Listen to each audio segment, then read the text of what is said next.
Hi there. Thank you so much for joining us today. My name is Essie Reed, and I am an author. My latest book, The First Wives, is an adult thriller. And I'm so excited for the panel today because we have three amazing small presses that are going to share some insider information, behind the scenes, lift back that veil, and share with us what they're looking for when they are trying to bring in new authors, new writers. So it's very exciting today. So we'll start off. I'm going to let them introduce themselves and what press they're with. And then we'll go through, and we've got about 30 minutes of some great information for everyone today. So again, thank you so much. So let's start with Christine with Autumn House. Thank you. Thank you guys so much for having me. I'm Christine Stroud. I'm the editor-in-chief of Autumn House Press. Autumn House is a small indie press based in Pittsburgh, Pennsylvania. We've been around since 1998. We started off as a poetry press and then over the years expanded to publish fiction as well as nonfiction. We do a little bit of everything. We do short story collections, novellas, novels, memoirs, essay collections. We publish 6 to 8 books a year. The fiction that we do does skew a little bit, it's literary, though often experimental and playful with forms and things like that. Same with our nonfiction as well. I will stop there and let the other presses introduce themselves, and I'm sure we'll talk more about things as we go on. Hi, I'm Shayna Keyles. I'm the Associate Director of Acquisitions at North Atlantic Books. We are based in Berkeley, California, and we've been around since, I think, 1975. We just had our 50-year anniversary recently. We are a nonfiction press, and we focus on healing at all levels, so self, society, and soul. And our list includes books about herbalism, trauma healing, racial justice, spirituality, indigenous knowledge, and more. We do really respect the form of writing as well. So in addition to doing practical books, we really care about the craft of books as well. And I'm really excited to be on this panel with y'all today. Hi, everyone. My name is Nicole Tallman, and I am the communications director for Jackleg Press, and I also do some editing here and there as well, mostly poetry. I just joined a few months ago, and I'm here representing Jen Harris, who unfortunately could not be here today, but Jackleg is a small independent press out of DC and publishes somewhere between 6 and 8 titles a year as well. Poetry and fiction, and also some creative non-fiction. We are open for queries. If anyone's interested, just go to Submittable. We're always looking for new talent. And we have a very democratic process in terms of what we publish, and try to find some vibrant, authentic voices. I know it's kind of hard to define always what we're looking for, but when we see it, we know, and it goes through quite a few people before we select our titles. And I'm so grateful to be here with you all today. Thank you so much for having me. Perfect. Well, thank you so much, all three of you, for being here and sharing who you are and what press you represent. I'm so excited to learn more. And Nicole, you actually sort of segued into my next question. So I'm very interested to hear about the submission process. How do you find authors, new works? Are you open? Do authors need an agent?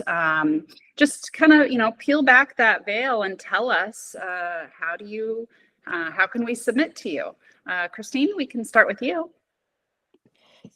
Yeah, it's a great question. We're reading for fiction right now, and we'll be reading to the end of February. So right now, Autumn House is focused a bit on the prize model. So we do a fiction prize, a nonfiction prize, and then a poetry prize.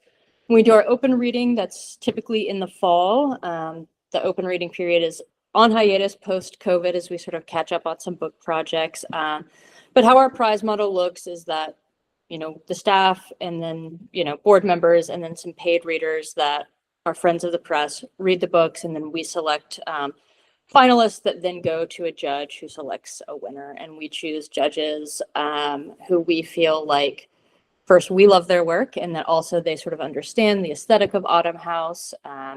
And so winners of the prize not only get their book published, they get an honorarium, and then they get an additional like promotional grant that we offer them and then reimburse them over time. So that's how authors come into Autumn House Press, and then our door is always open to our authors. So once you publish with us once, you're more than welcome to send us a subsequent manuscript.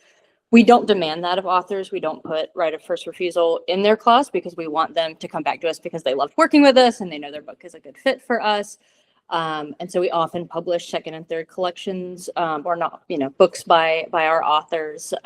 So that's the best way to come into Autumn House right now.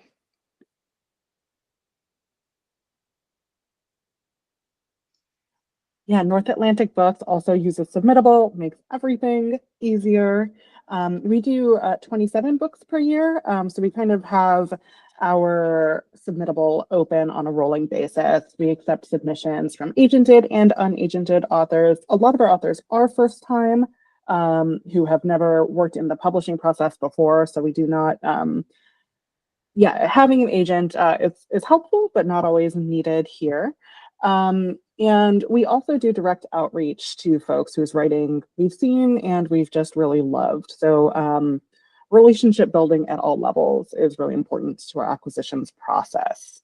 We also really like author education, which is why I'm excited to be here on this panel today. We try to provide potential authors with as many resources as possible to empower them to create the type of proposal that can work with us.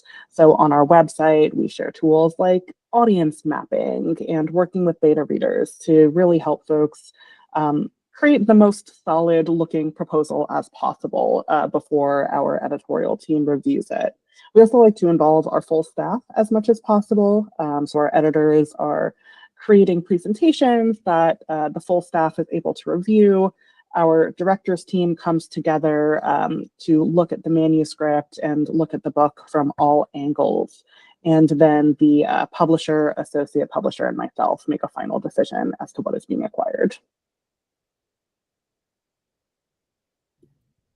So as I mentioned earlier, Jack League uses Submittable, and it's a $5 submission fee. We are open to everyone who primarily based in the United States. I think that's an important distinction. And we do not publish chapbooks, only full length. And so we ask for a query, essentially a cover letter, a bio, a work sample, depending on which genre it is, determines the length. And then we have a group of readers who read through the manuscripts, and if they're interested, then they will request a full manuscript. There is something that Jen Harris, the editor, is starting up within the next, in fact, I think we have a meeting next week. We're going to be collaborating with a university to bring in some student readers to help go through. We get quite a large volume of submissions, as I'm sure all of you do. So that will help. And it'll also give them an opportunity to learn more firsthand about the publishing process. So in addition to our editors and our readers that we already have on staff, we're going to open it up a little bit more to some students with a specific interest in publishing to give them an opportunity. And then they'll whittle it down to a handful of manuscripts. And then from there, we'll get the more seasoned editors involved in those decisions. But that's how our process works. Fabulous. So it's always interesting to hear how, different presses do different things. All of you have some similar ways that you are bringing in authors through the submission process, but some different, some unique, looking for them or reaching out, doing your own outreach. But you all mentioned, you get a lot of first-time authors. So I think that goes, into my next question. I remember what it was like as a first-time author submitting my work to places on my own before I had an agent to represent me. It can be a little scary, a little overwhelming. There aren't so many maybe resources out there, maybe outside of the writer's workout. So if someone doesn't know about it, but how, the etiquette of being an author, the etiquette, how to interact with the press. So once you've submitted, once an author's work comes in and you've accepted it, how should they behave? So if you're letting people know, what, do I email you every single day? Do I get to call you on the phone every day? Or are there certain ways that I should behave So, Christine, if you want to tell us a little bit about what you think on that. Yeah, I think that's such a great question. And I love working with first-time authors. I find it such a meaningful experience to be part of their, first book journey. So one of my pieces of advice is you should feel comfortable asking questions. And I love when my authors ask me questions because you never know what someone does or doesn't know and how much they might know about the industry or how little they might know. So I love asking questions. If you are working with a press and you feel like you can't ask questions, that's not a good working relationship. So I think that is something that I really value. And as far as the communication, I think every press is going to be different. And, I value my authors understand that they're often not the only author I'm working with. And as a nonprofit press, editorial work is unfortunately not the only thing I'm working on at the moment. But there's a lot of back and forth, and I think it's good for authors to say, tell me about the process, tell me about the timeline so I can sort of understand what to expect and what you might need from me. So, we give our authors a little author toolkit that they can kind of keep track of stuff, but we also check in and I often ask them, what's your preferred method? Do you want to hop on the phone? Do you like Zoom? So again, we try to be as flexible as possible because everybody likes to communicate in different ways.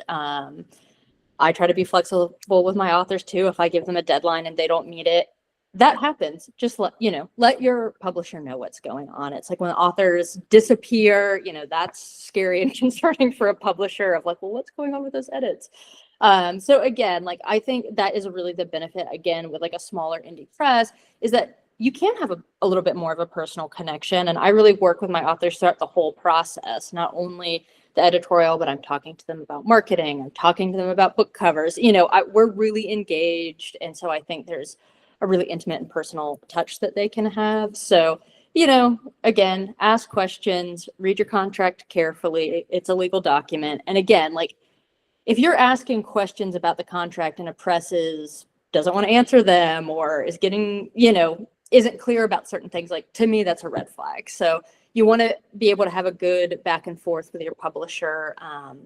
Yeah.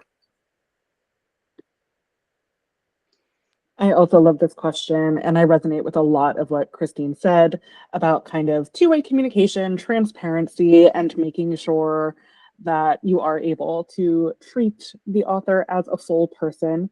And so I would say in terms of etiquette, the same thing goes in the opposite direction. Just remembering that your publishing team is probably working on several things at once, several different books, but also possibly several different parts of the publishing process. So not expecting us to center your work over everyone else's. And I'm very fortunate that most of the authors I've worked with have not come in with that attitude, but it can be complicating when there is this expectation placed on the publishing team. Similarly, as Christine was saying, respecting due dates, or at least respecting the communication around them. Life happens, so due dates are going to move, but again, as long as we know what to anticipate, that allows us to communicate to the other members on our team, just oh, your workload might be shifting in this way. I think it also is helpful to be consistent to as much as possible within the process. So if we agreed early on in the contract stage that your book isn't going to have images, don't submit 20 things for us to review the week before proofs are due. In most cases, we're going to say we can't do that, but respecting that communication and the boundaries from us. I love getting on the phone with an author, getting on a video with an author, and I'm not available 24/7. And I think a lot of this is just kind of human decency. Just we're all people doing work to get these books out in the world. So a lot of kind of treat your publishing team the way you want to be treated. And again, from the publishing side, being as transparent as possible, offering agency to authors so that way they can make informed decisions. If we're not communicating to authors what our needs and expectations are, there's no way that those needs and expectations can be met. So yeah, this is a two-way street.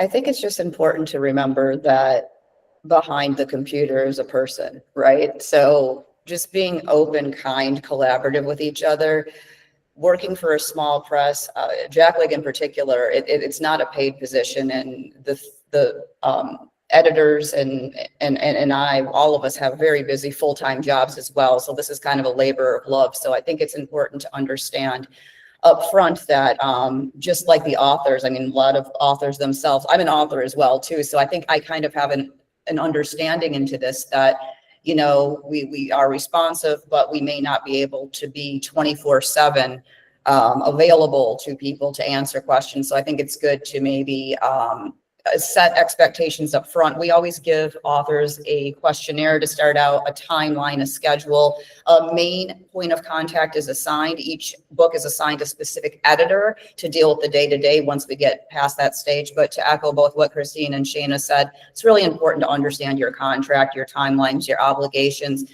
You know, well, I know we're going to talk about marketing a little bit later, which is what my focus is with editorial as well. But I think there's unfortunately this perception a lot of times that the publisher is going to do all the work. And I think that as an author, if you take on, you know, if you sign a contract and you want your book to be out in the world, it's not like you write it and then you're done with it.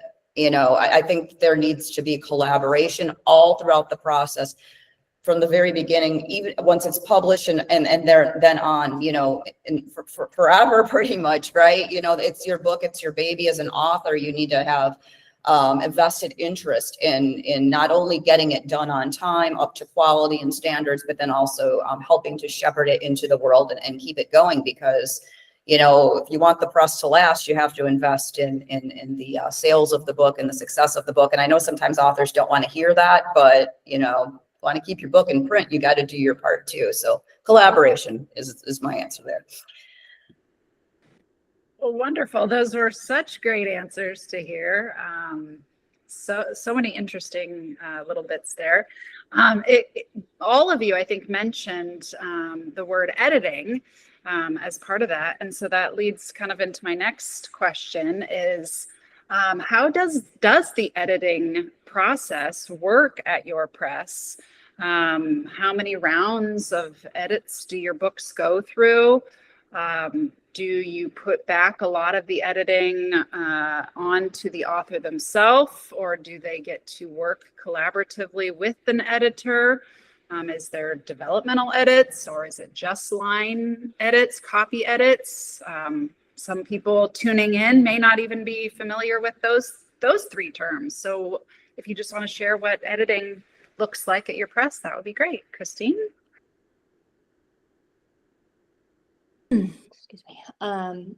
So I think our approach at Autumn House is always to elevate the work. You know, we're not there to totally change it. It's really to just polish it.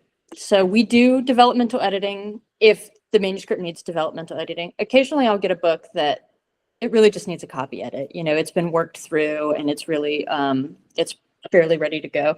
But much like Jackleg, each book is assigned what we call a production editor, who's the main editorial point person. And they'll typically go through 1 or 2 rounds of developmental editing. And that, you know, for a novel might be reworking a certain character arc, or with a short story collection might look like reorganizing some of the stories, dropping a story, helping a story feel a little bit different from one. Or in a poetry collection, again, I might say, what do we have section breaks in here? Let's totally reorganize this. So there might be larger edits like that. So we do 1 or 2 rounds of that. And then we do a copy edit. We have a freelance copy editor who takes a look at everything. And then we send it on to the designer to have it typeset, so laid out how it will actually look like when it's a book. And once we do that, we share that again with the author, so they have a chance to look at it and make sure that as it was becoming a book, you know, particularly with poetry, like the line breaks are still where they should be. And, you know, the final sentence of a story didn't get dropped. So they get to look at it again. By that point, we ask our authors, like, please no major edits. It's like such a nightmare for our designer to go back in and make any major edits. And we read through it again as well, you know, 2 or 3 times to make sure that there's no issues. So it's, it can be a long process with the developmental editing. We are often we are sometimes asking a lot of the author to go back in and rethink certain things.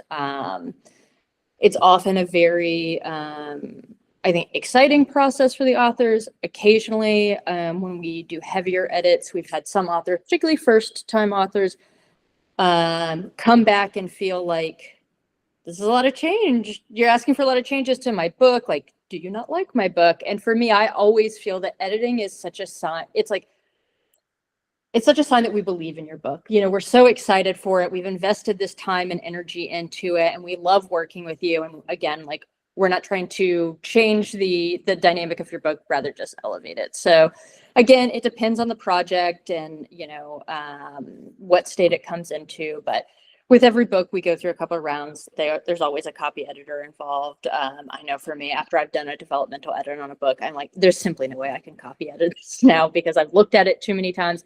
And we don't ask that of our authors because, again, they just they can't see the mistakes anymore. So that's usually the process for us. And it takes, from the time we sign a contract to when it's released, for us, like at minimum, that's a year. So that's something to keep in mind too. Every press is different, but for us, it requires a year.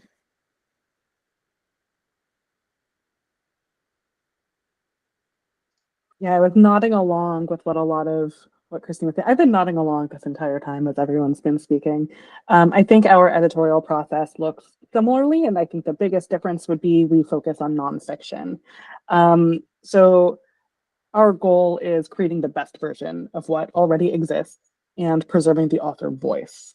And this starts in acquisitions. Occasionally, we will give feedback on a proposal or early draft material if we think that doing a light pass there will help the book's chances of getting through. We do ask for as complete a proposal as possible. But once a book is acquired, for any book we work on, we do at least a light developmental edit to help shape the book's structure and argument. So that's usually one pass through reviewing. And on a case-by-case basis, we might do more in-depth developmental editing or recommend one of our collaborators, freelance developmental editors, to really to be able to give the book as much attention as it needs. I personally love developmental editing. It is my favorite part of my job, and I think that's true for the rest of my team too. It's like working with the beautiful raw clay and helping to mold it into its final form, but the form is under there. So for me, this can mean working closely with an author on specific language choices, developing the thesis, and to make sure that the chronology and clarity is there for the reader. Rearranging things as needed. Should this chapter actually be the introduction? Are these two chapters maybe a single chapter? Is there a theme in here that is repeated so much that maybe that needs to be reworked as the thesis? Or is there a theme in here that actually doesn't support your argument at all? And how do we analyze that? We also have had a couple of authors recently who are already working with the developmental editor, and in that case, we really want to help preserve that relationship because it's already gotten the book to this stage. We love recommending beta readers to authors as well. So what that means is, as the author, reaching out to other folks, either in your field, in the target audience, people who would have either some understanding of what you're writing about, or who you want to receive what you're writing in a certain way. And we provide beta reader guidelines because getting those extra eyes on the text can be so valuable. Once a manuscript is production ready, so what that means is we have your whole text and kind of all the front and back matter that goes with it. We do assign a production editor, the unsung heroes, I think, of the publishing world, who kind of air traffic control all of the processes of making a manuscript in Word into a physical thing. Your production editor will help shepherd the books through a copy edit. We usually do 2 rounds of copy edit with the author taking a look in between, through layout and design, through proofs, and we do as many proofs as needed to kind of get the book looking as it should. We estimate generally about 1 year from receiving that final manuscript to a published book, to allow spaciousness for all of these processes, to make sure that the author actually can review the edits to their book, and to give other teams within NAB time to do their work. So the marketing research, the sales outreach, the early publicity pitching, and the feedback from all of our different partners. Like Christine and Shayna, I think Jack Legg's press is similar. It really just depends on the manuscript, though, and the shape that it comes in. I will tell you, I mostly edit poetry. I really haven't been overly involved in the fiction and creative nonfiction, but with poetry, you're also dealing with usually a fewer pages than you would with fiction or creative fiction. So, you really have to pack a lot of punch into that smaller footprint. I do know that there is, again, a lot of collaboration, and there are usually multiple eyes on it. We offer developmental, line editing, copy editing, et cetera, depending on what is needed. I know there are some manuscripts that we might see some potential in, right? Maybe it's not super strong, but there's something really interesting and unique. So we'll assign a certain editor to really collaborate with that author. And then there are others that come in and they're just really solid. I mean, there was one book in particular that I just worked on. Unfortunately, the author is no longer alive, which has been a little bit of an added challenge, but the book came in and she'd already published 20 some books. So, we're talking about a pro here. And so that back and forth probably would have been minimized anyway. But Jen Harris and I worked together to get this book into the shape that we think would make her proud, and worked with her family as well to take a look at it. So it was a really unique situation. But I say all that to say that it really just depends on the manuscript and the author. I do know there was one poetry book recently, a poet who I think was a little taken aback at how much editing came back. The editor who was assigned to it is a pretty prominent poet himself, and he had a lot of feedback, and I think it intimidated the author a little bit, and they weren't quite ready for it being one of their first books. But I think it's a sign of respect almost. I think that an editor is taking that much interest in time, which they're not being compensated to do, to really dive in and make sure that your book is the absolute very best that it can be. So I think it should be an honor from both sides, right? Both for the author and the editor to be able to collaborate and work together on a great poetry book. It's just an amazing journey.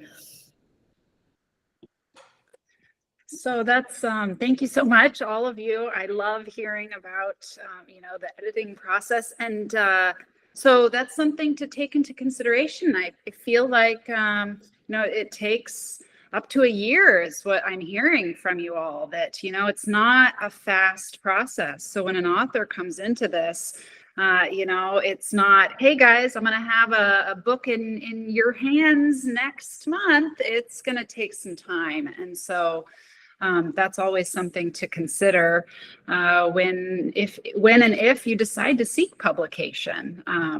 And some people maybe they just have to prepare themselves for that. So one thing that I have heard from other authors is, how did the cover get designed for your books? Do I design it, or do you have any say in it as an author, or does the publisher themselves just come up with the design? So I thought it would be interesting to hear, how do you come up with the cover designs for your books? Christine, would you like to share? The cover selection design process is one of my favorite. So we work with a team of freelance book designers. Almost all of them work at other presses full time, and then, work with Autumn House at a reduced rate because they're very sweet and like what we do. So typically what we say to authors when we start the process is, we really trust our design team, but if you had an image in mind that you would like us to use, please pass it along. Sometimes just because an image is beautiful doesn't mean it's going to work great as a book cover, or it's going to cost a lot of money because it's by a famous artist, or, there's a myriad of reasons that it might not work out. But we do try to work with an author. And so our designers not only do the front cover, but they do the interior layout as well to help with a sense of continuity. And so I actually brought a couple of books that I'm going to try to do a little. So this is one that is newer. It's called Magdalena is Brighter Than You Think. It's a fiction or a short story collection. So this one is very place-based in New Mexico. All the short stories are taking place in rural New Mexico. And the author is married to an artist who paints scenes of rural New Mexico. So she was like, I just want to make a bid that we use one of his paintings. So the designer and I looked through and we found the one that we ended up using that we felt like really spoke to her work, which is, you know, it has some of these darker themes, but there's a gesture towards like hope and resilience. And we really felt like the blue sky and that spoke to it, and the way that it was divided, you know, it was very easy to put text on it. So that was just one situation where it like worked out beautifully that piece worked. And then we have this other short story collection, a little hard to see. So there's a woman dancing with a bear on the front.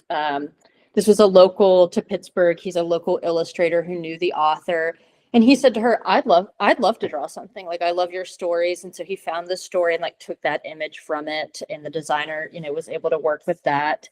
And then this is a poetry collection that we did called The Worried Well. Sorry, my camera's not the best. This one was a little bit more difficult. The artist or the poet didn't, you know, he had an idea of what he wanted, but he wasn't really sure. And so we just spent some time with the designer, like looking for a piece, and we found this wonderful illustrator, and the image is hard to see, but it's hands coming out from, you know, from a well. And so we reached out to the artist. She was thrilled. She was able to give us a discounted, you know, price on that. Sometimes our designers will come up with images on their own. Most of them come from an artistic background. So I think the process is really exciting. We've never printed a cover that an author didn't approve of or wasn't, you know, excited about. Sometimes we go through one round of options. Sometimes we go through like 3, and by the third, we're like, you're gonna have to choose one of these. But it is a collaborative process, and you know, if we go through the first round, particularly with a first-time author, if they don't like it, once they see the first round, they're better able to articulate like, oh, I actually don't love photographs on a cover. And it's like, okay, great. Now that we know that, we can go to something more illustrative. Or they're like, I actually really want a photograph on the cover. So again, much like the rest, like with the editorial process, it's really collaborative. It's really back and forth. Sometimes it's a very easy process. Sometimes it is a longer process, but we understand that the cover is something that's so meaningful. It's the first thing that, you know, people see, and it's really important. So I love the process, and I think it's really fun. I really appreciate this question because I think it could be challenging to find the balance here. As Christine was just saying, like sometimes it's like, cool, we got the cover, we know what it is. And sometimes it can be months to just home in on the right thing. So where NAB is we have the final say over cover and interior design. Our creative director works with several freelancers and a design team to really make sure the cover and the interior represent the content of the book as best as possible. And they also collaborate with our marketing team to do as much comp research, comparative and competitive research as possible of other books that might be similar, either in genre or in tone, or even in the type of audience they might be reaching. So we do several draft iterations in-house. And then we seek feedback from our sales reps, from the editorial department, from a lot of people who are going to be working on the book directly. And we might do, I don't know, a dozen or so iterations before the author is going to see one of these drafts. We never want to create a cover that misrepresents the book in any way, and we do want to learn from the author if there are any crucial elements that need to be represented or anything that we missed. But our process is pretty in-house driven, just to again, make sure that we're meeting those timelines that we need to. And I think this can be difficult for some authors, especially as so many authors these days are entrepreneurs with brand colors and experience making websites and social media posts. And so many of our authors are also visual artists or collaborate closely with visual artists. So I think it can be challenging, right, to not be able to represent your visual work and your personal aesthetic alongside the textual work.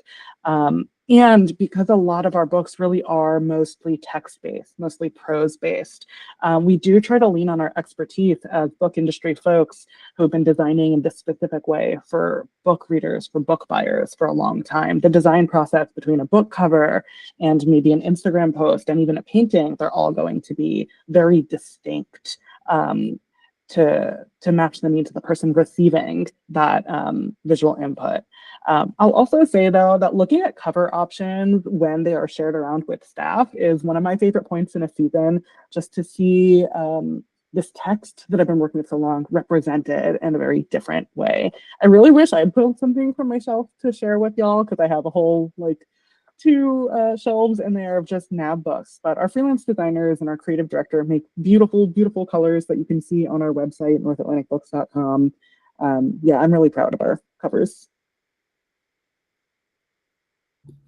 So at Jack Lake, we do have a primary designer, and I think that there is a goal of trying to have a certain aesthetic so that the book is identifiable as a Jack Lake book. I know that's something that Jen's been trying to work toward more and more. Because we publish 6 to 8 a year, it's not quite as onerous of a task as it would be probably for Shayna, who has way more books to publish in a given year.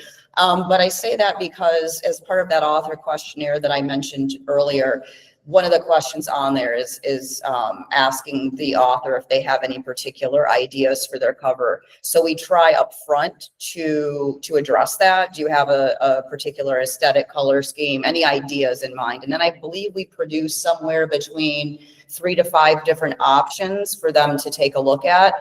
But I'm not aware of any recent challenges that we've had in terms of there being a disagreement, but it does have to be something that's going to work and it's going to sell, and that meshes with the other books in the collection. So I think that it's a conversation that we have up front, that an author's not going to be able to just send us a photo or a painting or something and we're just automatically going to make it into a cover. But we are willing to collaborate and be open to ideas and to find a way to strike a balance between what the author envisions and what we know is going to be visually appealing and is going to help sell the book, and because not every image works for a cover, as was mentioned earlier, even if it is beautiful.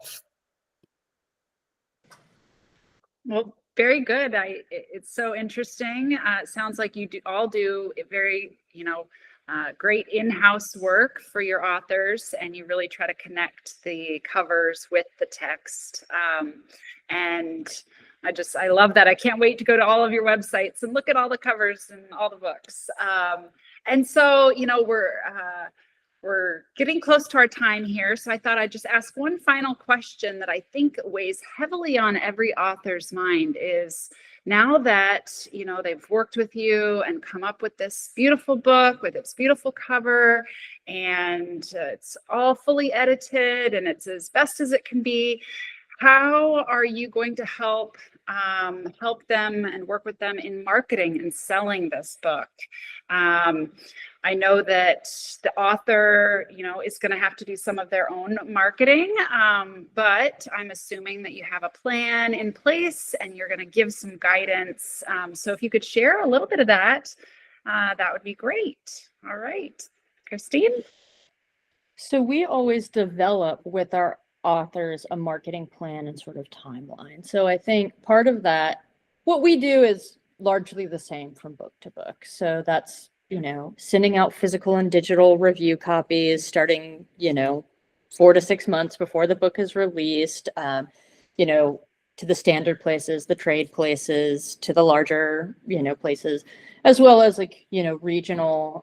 So, where the author's from, we'll send out review copies to the magazines and newspapers, if the newspaper still exists, and the local NPR station and all that good stuff, to their libraries. So we develop it that way.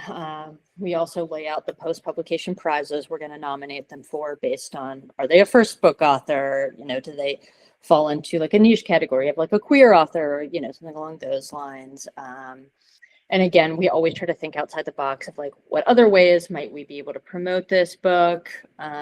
But one of the things we like to ask them is tell us a little bit about where you live. What is the literary scene like? Who else should we be sending books to that might not normally be on our list? And I always like to hear from them, what do you like to do as far as promotion? You know, do you love social media? Like, okay, let's like develop a plan. Do you hate social media, but you kind of want to start on one? Like, let's choose one channel and we can, again, like chat about how, you know, we're going to work with you on that. Do you love doing readings? Do you love the idea of traveling and doing readings? Like, okay, we can focus more on that. So as a smaller press, I think we never demand anything of our authors. We try to meet them where, you know, where they are. So if they really hate public readings, we're like, okay, well, you at least have to do one when you're releasing the book, and maybe we'll bring you to Pittsburgh or something like that. But, you know, we do as much marketing as we can. It's primarily for us focused on review copies, post-publication book prizes, interviews, connecting them, getting them on those fun, you know, best of lists if we can. But, you know, my sense is we chose this book because we love it and we're going to work really hard for it. Sometimes that gets a lot of attention. Sometimes the same amount of effort gets very little attention, and it's not for lack of trying. And we try to be as transparent as possible. Like, here's what we're doing on our end. Here's what we want you to do. We certainly can't force you, but based on what you've said, you know, this is how it can work together. So again, I think it was Nicole who, you know, mentioned authors do have to put the work in. And I think some authors don't understand. They think, well, I've written the book, my part's done. And it's like, there's so much more to it. And, you know, we spent a lot of time thinking about the marketing. We spent a lot of time doing the marketing, because it can be the best book in the world, but if it doesn't have a little bit of that marketing muscle behind it, it can't reach, you know, all the readers it needs to. Something else is that Autumn House, we work with a distributor. They're called Consortium. And through them, we work with their reps who go to the bookstores around the country and pitch our books. So that's, as a smaller press, we obviously can't be going to all these bookstores and promoting our books. So they're there to make sure that, you know, bookstores across the country know about the books that Autumn House are publishing. And again, we focus more on connecting with the bookstores we know and the bookstores that are the authors, you know, hometown and where they live. So, yeah. Yeah, that author questionnaire that's been mentioned a couple of times is so helpful to us when it comes to marketing and publicity, letting us know who you have connections with, more information about your audience as you perceive them, and the relationships you might have with readers. As Kristen was saying, like, what are your preferred methods for communicating with the world? What do you have skill and experience and enthusiasm in? That information is such a good starting point for us. And as a nonprofit press with a pretty small budget and a small team, we do as much as we can with an asterisk at the end of that. So marketing rate is paid promotion, and I feel like Nicole might speak more to this, but that means that we can create content to help promote the book, do outreach via channels like Amazon and Goodreads and bookshop.org, as well as our social media and our newsletter channels. We're trying to build relationships with different influencers and other types of relational marketing, which takes longer. But again, if you're working with a limited budget, it has a really long-term impact as well. And we also take a data-driven approach to our marketing, which helps us kind of home in on the right metadata, including the sales copy, the categories, kind of the positioning statement, really paying attention to the language that we're using when we're getting a book out there. And we also have a really great publicity team who supports the book in its first season of publication. This is kind of more earned media based on distributing advanced reading copies to key reviewers, pitching trade publications like Publishers Weekly or Library Journal, creating a press kit, and more. We don't do award nominations or event booking or things like that, but we really do like to support authors who are excited about these opportunities. Again, every author is going to kind of have a preferred method of getting their word out there. So we want to at least be able to support those efforts, whether it is I'm just going to be posting on my Instagram every day, or whether it's I'm looking for a podcast, or a little bit of both. We're also really fortunate to work with Penguin Random House as a distributor, which helps us reach booksellers, small bookstores, and kind of different venues across the country. And the feedback that they offer us on some of our copy is also really instrumental. But yeah, it's a crowded world out there. So even though we're pitching and working on copy and more, it doesn't always land where you want it to. And again, that question of author responsibility that both Nicole and Christine have mentioned is really crucial. And I think it's something that's less understood both amongst first-time authors, but also long-term authors who have been partial to a shifting publication landscape where maybe the responsibilities were different 5-10 years ago than they are today. And there are a lot of stories about kind of how the big 5 publishing houses work and what they're able to offer, but it's really different kind of at that indie level, the amount of resources you had. It's also rough to be out there self-promoting, right? Doing all of this extra work that you might not feel is what you signed up for. You might be there to like publish the craft of writing or share a message.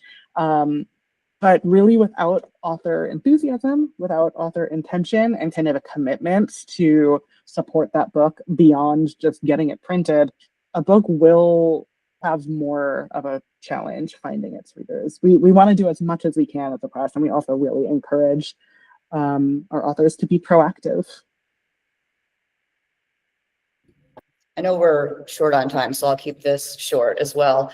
I think Jackleg does everything that was previously mentioned, but one thing that I didn't necessarily hear anyone say, and if you did and I missed it, I'm sorry. I think it's important to try to encourage writers too to participate in conferences if they can. For example, like AWP, Jackleg's going to have a presence there. I'm going to host an event for some of our authors. I also am going to start doing launches specifically for our books as they come out, which was something that Jackleg has not historically done. I had asked Jen if she would mind if I did that, because I think it's important to at least do a Zoom launch as the press and invite the people who blurb the book and then send it out to the network. But I do very tailored pitches. I don't send the arcs out to every single person in the world. I really look at what is this book about, and I try to send it to people I think it's going to resonate with. I also, I'm an editor myself for the Blue Mountain Review. And so what I'll do is I'll interview authors on their books and just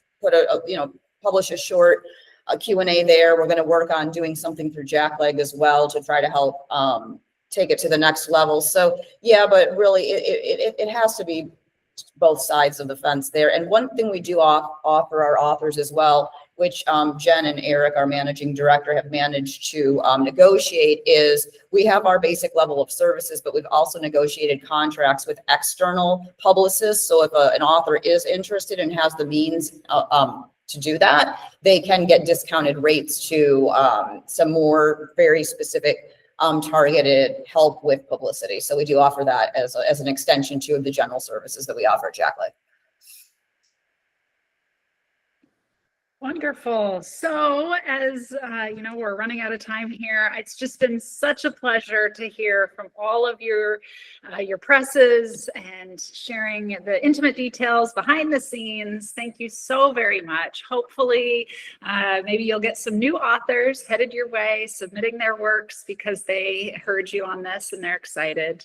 But thank you again so much for all of your information. All of your information will be in the notes of this YouTube video, and it's also going to be on the Writers Workout website. So if you've popped in and watched this and you're interested in subbing to one of these great presses, there's North Atlantic, Jackleg, and Autumn House, please make sure you do so. And you could mention in your query to them that you saw this presentation. I'm sure that they would get a joy from that. So again, I'm Essie Reed. Thank you so much.